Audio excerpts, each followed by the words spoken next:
Greetings again, guys. Welcome to part 2 of Q&A for the Ramadan series. You can check out part 1 in the description if you haven't seen it already. But anyway, guys, let's get down to business. So, question from Dami.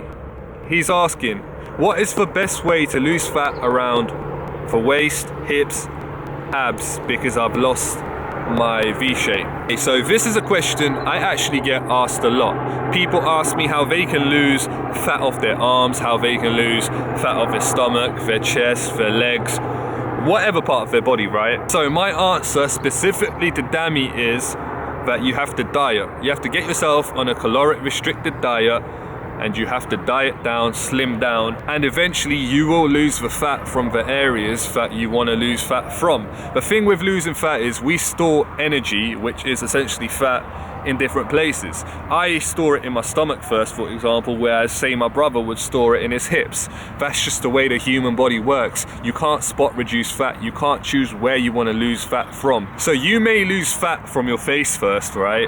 But your stomach and your waist area may be the last place you actually lose weight. The whole point of dieting is to be patient. You can't choose where you want to lose weight from.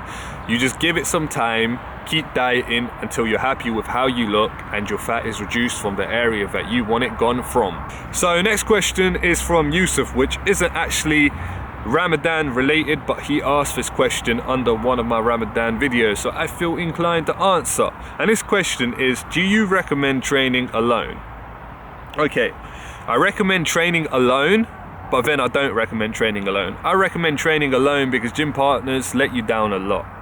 They let you down a lot, and they're also a distraction, especially in between sets, because you get some gym partners that just talk and forget what they're actually in the gym for. So you get gym partners that are easily distracted and gym partners who may not be as determined as you are, and that happens quite a lot.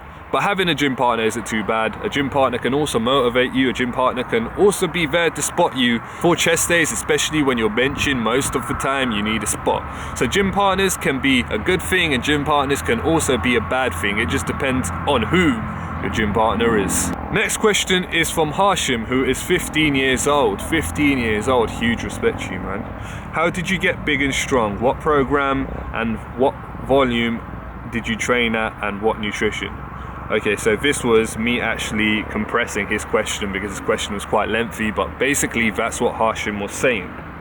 Okay, Hashim, you're 15 years old. You're 15 years old and you should take your time. The reason I'm at where I'm at now is because I started training at the right age.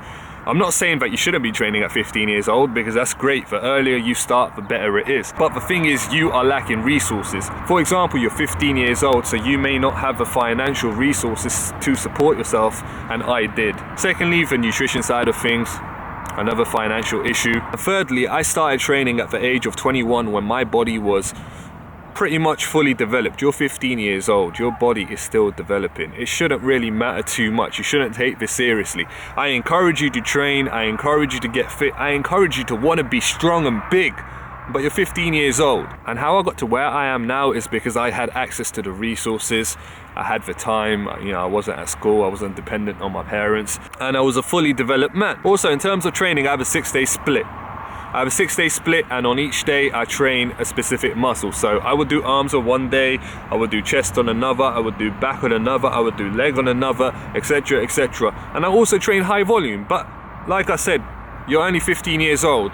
Take it easy. However you train will be beneficial to you. Use your youth to study nutrition. Use your youth to watch my videos, learn stuff, watch other videos and stuff, and just get familiar with exercising, get familiar with bodybuilding. And when you're older and you have the resources to go hard, then go in hard and get big. And I'm sure one day you'll be a lot bigger and stronger than me. Just keep doing what you're doing. You don't need to change anything. You're on the right track. You got the right mentality, but you don't have the resources and you're still really young, so you should just take your time, and one day, inshallah, I will pray for you as well. You will be big and strong, so don't worry. But if you do want to eat like me and you do want to train like me, I've got videos of me training and I've got videos on nutrition as well, so check them out. Next question is from Sham, and she says, what are the best types of food to eat during Ramadan to lose weight? I actually answered this question from another subscriber on the part 1 of this Q&A, so check out part 1 and you'll get the answer to your question. Ikram says, I'm losing weight fast. I heard 60 grams of protein is enough to stabilize or maintain muscle, but how many for carbs? 60 grams of protein is not enough to maintain muscle.